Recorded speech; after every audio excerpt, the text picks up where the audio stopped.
రూపాయలకి భోజనం ఇస్తున్నారు, ఒక పూట భోజనం.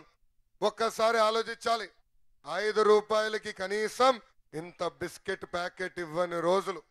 అలా ఈ రోజు ప్రతి పూట అన్న క్యాంటీన్ ద్వారా 5 రూపాయలకే భోజనం కల్పిస్తున్నారు.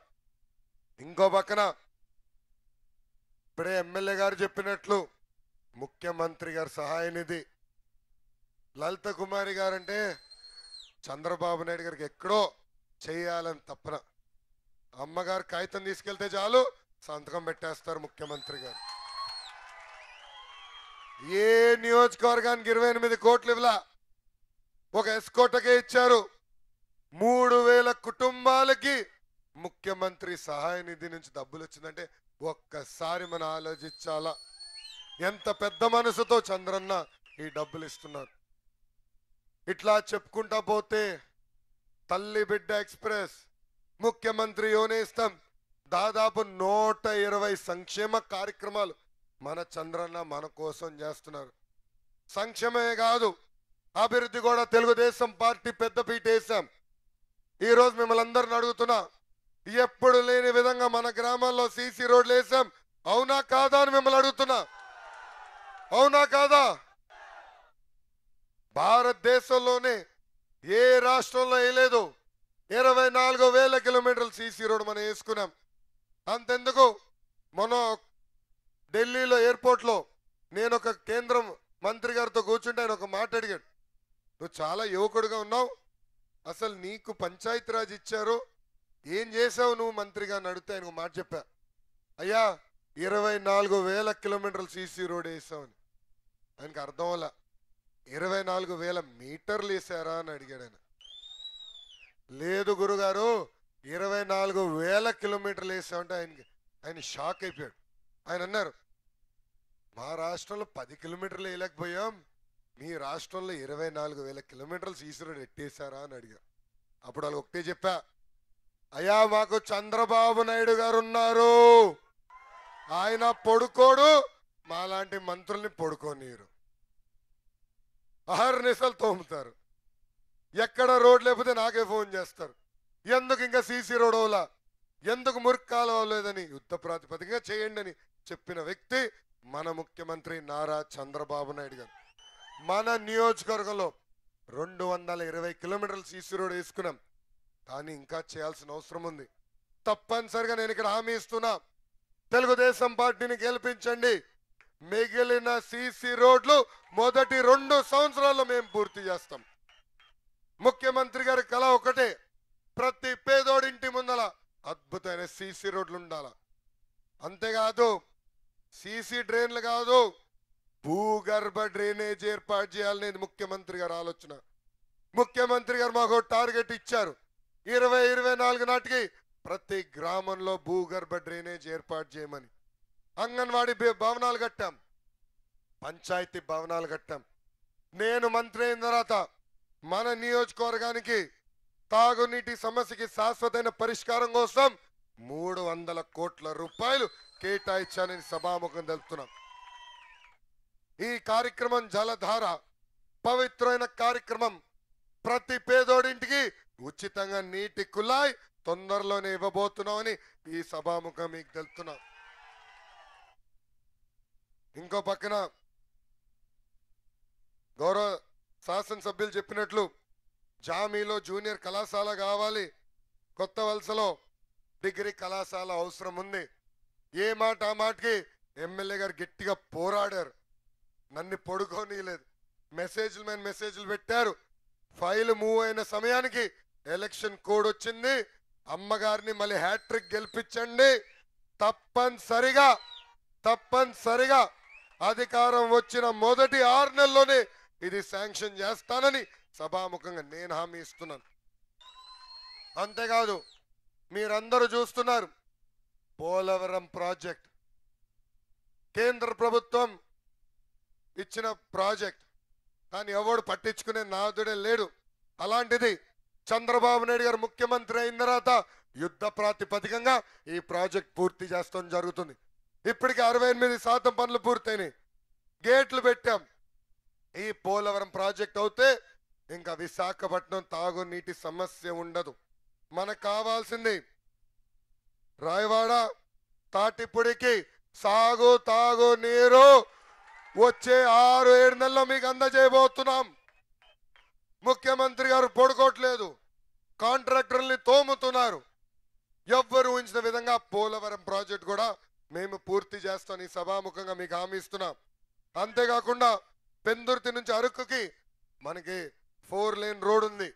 కేంద్ర ప్రభుత్వం సహకరించాలా, అందుకే తమ్ముడు భరత్ ని మీరు గెలిపించాలా. అక్కడ కేంద్ర ప్రభుత్వాన్ని నిలదీసి ఈ ప్రాజెక్ట్ కూడా తీసుకురావాల్సిన అవసరం ఉంది. ఇంకో పక్కన సోంపురం నుంచి ఆనందపురం వరకు డబుల్ రోడ్ కూడా కావాలని పెద్దలందరూ కోరారు. తప్పనిసరిగా సిసి రోడ్లు ఎట్లయితే వేసామో అదే విధంగా ఈ ప్రాజెక్ట్ కూడా పూర్తి చేస్తామని ఈ సభాముఖంగా మీకు హామీ ఇస్తున్నా. మన ముఖ్యమంత్రి గారు వయసు ఎంతో తెలుసా? మన ముఖ్యమంత్రి గారు వయసు ఎంతో తెలుసమ్మా? 68 సంవత్సరాలు.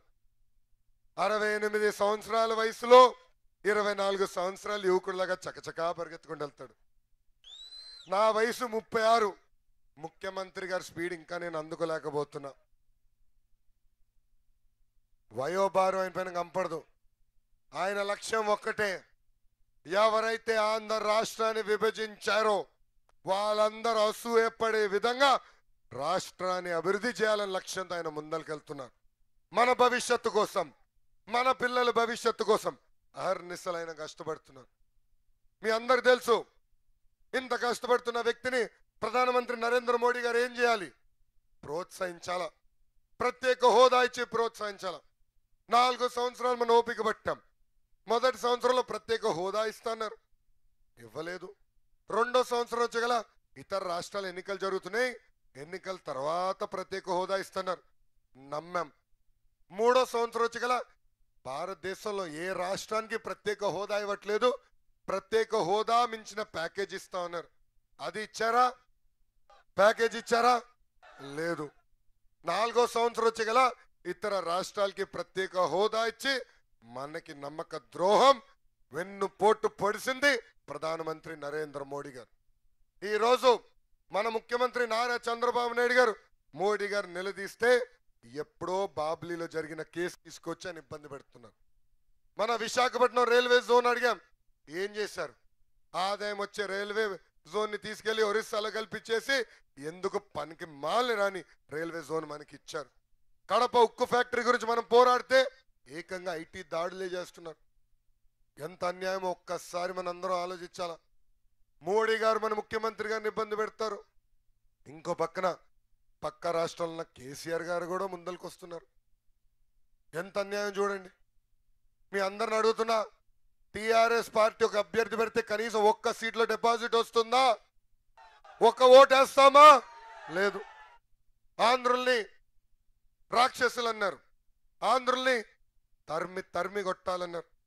మనం తినే తిండి పైన ఎగతాళి చేసి అది పేడలాగా ఉంటుందన్న వ్యక్తి ఈరోజు ఏకంగా వైకాపా నాయకులకి 1000 కోట్ల రూపాయలు పంపించాడు. డబ్బులే కాదు, ప్రచార రథాలే పంపిస్తున్నారు, రంగులు మార్పిస్తున్నారు.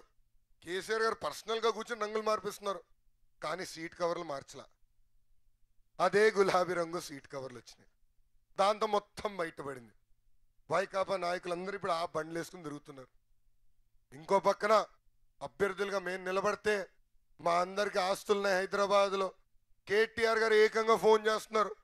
ఫోన్ చేసి మీరు ఉపసంహరించుకుంటారా, మీరు నిలబడద్దు, మీరు నిలబడితే మిమ్మల్ని ఇబ్బంది పెట్టాల్సి వస్తుందని ఏకంగా కేటీఆర్ గారు చెప్తున్నారు. ఏమా మిమ్మల్ని అందరిని అడుగుతున్నా, ఏనాడైనా తమిళనాడు ముఖ్యమంత్రి ఆంధ్ర ఎన్నికల్లో జోక్యం చేసుకున్నారా? కర్ణాటక ముఖ్యమంత్రి ఎప్పుడన్నా మన అభ్యర్థులకు ఫోన్ చేశారా? లేదు. అలాంటిది ఆయన జోక్యం చేసుకుంటున్నారు. నాకు అర్థంలా ఎందుకైనా ఆంధ్ర అంటే అంత ప్రేమో నాకు అర్థంలా. అప్పుడు తెలుసుకున్నా, ఒక బలహీనమైన ముఖ్యమంత్రి వస్తే బటన్ ఆయన దగ్గర ఉంటుంది, కేసీఆర్ గారి దగ్గర. బటన్ నొక్కితే ముఖ్యమంత్రి గారు కూర్చోవాలి, ఆంధ్ర ముఖ్యమంత్రి. బటన్ నొక్కితే ఆంధ్ర ముఖ్యమంత్రి నుంచోవాలి. ఇలాంటి పరిస్థితి. ఎందుకంటే జగన్మోహన్ రెడ్డి గారు 16 నెలలు జైలుకి వెళ్ళారు, 31 కేసులున్నాయి. ఇవన్నీ మాఫీ కావాలంటే కేసీఆర్ గారి దయ చాలా అవసరం. ఈ రోజు కేసీఆర్ గారు ఆలోచన ఒకటే, పోలవరం ప్రాజెక్ట్ అయ్యేదానికి లేదు, ఎందుకంటే ఆ 30 మండలాలు ఏదైతే మనకు వచ్చినాయో అవి వాపస్ తీసుకోవాలని కేసీఆర్ గారు ప్రయత్నిస్తున్నారు. ఇంకో పక్కన ఆయన ఏకంగా ప్రధానమంత్రి గారికి ఉత్తరం రాశారు. ఆ ఉత్తరంలో చాలా స్పష్టంగా చెప్పారు, ఆంధ్ర రాష్ట్రంలో ఉన్న ఒక పోర్ట్ తెలంగాణకి ఇవ్వాలంట. ఎంత అన్యాయం అండి! అంటే మన మచిలీపట్నం పోర్ట్ తెలంగాణ తీసుకోవాలని లక్ష్యంతో ఆయన పనిచేస్తున్నారు. ఎప్పుడైనా చూసామా ఇది? ఇతర రాష్ట్రం చూసామా?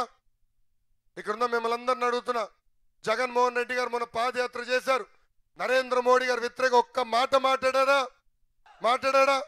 లేదు. అందుకే ఇదంతా చూసినా నాకు అర్థమైంది, జగన్మోహన్ రెడ్డి గారు పేరు మార్చా, కల్వకుంట్ల జగన్ మోడీ రెడ్డి గారు ఆయన పేరు పెట్టుకోవచ్చు. ఆయన అఫిడవిట్లో పేరు మార్చుకోవాలి, కల్వకుంట్ల జగన్ మోడీ రెడ్డి గారిని పేరు పెట్టుకోవాలి. ఆయన ఎంత అన్యాయం అండి!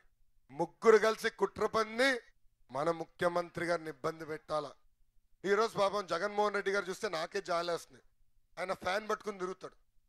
ఫ్యాన్ స్విచ్ ఏమో ఢిల్లీలో ఉంది, ప్రధానమంత్రి గారి చేతుల్లో స్విచ్ ఉంది.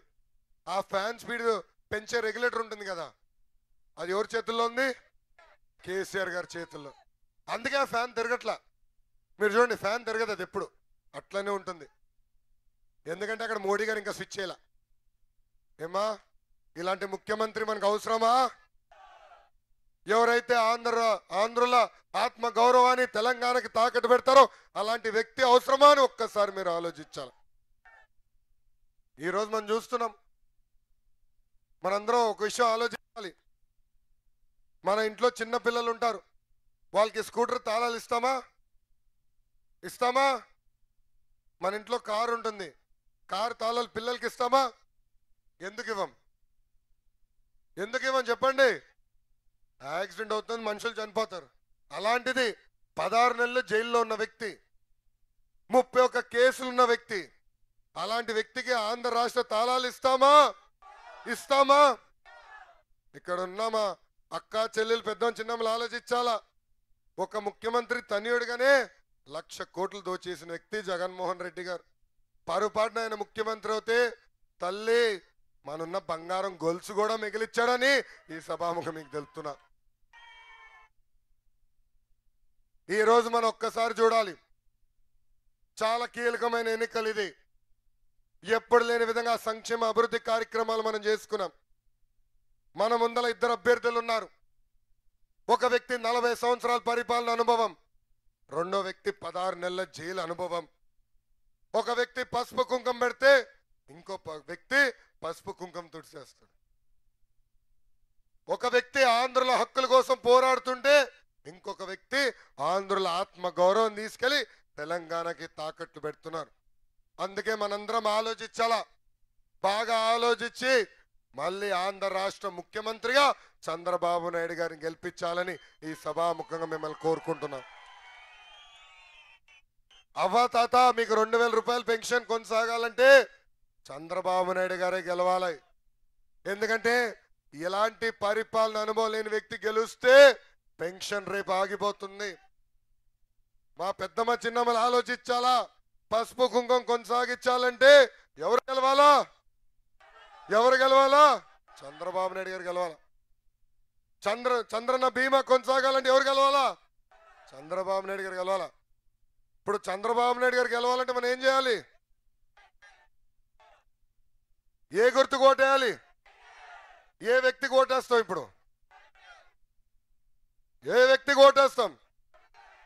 లలిత కుమారమ్మకి ఓటేయాల. ఎమ్మెల్యే గారి గురించి కానీ ఒక మాట చెప్పాలా? ఒక మాట చెప్పినండి ఎమ్మెల్యే గారి గురించి. అయ్యా అమ్మ అంటూ పాపం చెప్పులు వేసుకుని సచివాలయం మొత్తం తిరిగి చెప్పులు అరిగే వరకు తిరిగేది. ఎవరితో గొడవ పెట్టుకునేది కాదు, అలాని ఎవరిని వదిలేది కాదు, నా ఆఫీస్కి వచ్చినా వదిలేది కాదు. బాబు నువ్వు చేయాలి అనేది, చేస్తానమ్మంటే లేదు మీరు సంతకం పెట్టేయండి అనేది. మీకు అహర్నిశలు అందుబాటులో ఉన్నారు, అవునా కాదా? ఎమ్మెల్యే గారు మీకోసం పనిచేశారు, అవునా కాదా? చేశారా చేయలేదా? గట్టిగా చెప్పాలి. చేశారు. అమ్మగారిని గెలిపిస్తామా? నేను మిమ్మల్ని అందరిని కోరేది ఒకటే, భారీ మెజార్టీతో గెలిపించి సైకిల్ ఎక్కించి స్పీడ్ గా మీరు అమరావతికి పంపించాలని ఈ సభాముఖం కోరుకుంటున్నాం. ఇంకొక పక్కన భరత్ ఉన్నాడు, నా తమ్ముడు.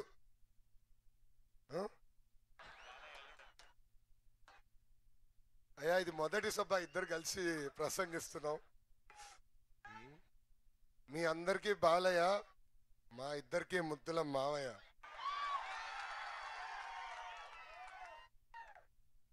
సో మా తమ్ముడు భరత్ని కూడా మంచి మెజార్టీతో గెలిపించి శాసనసభకి పంపించాల్సిన అవసరం ఉంది, పార్లమెంట్కి పంపించాల్సిన అవసరం ఉంది.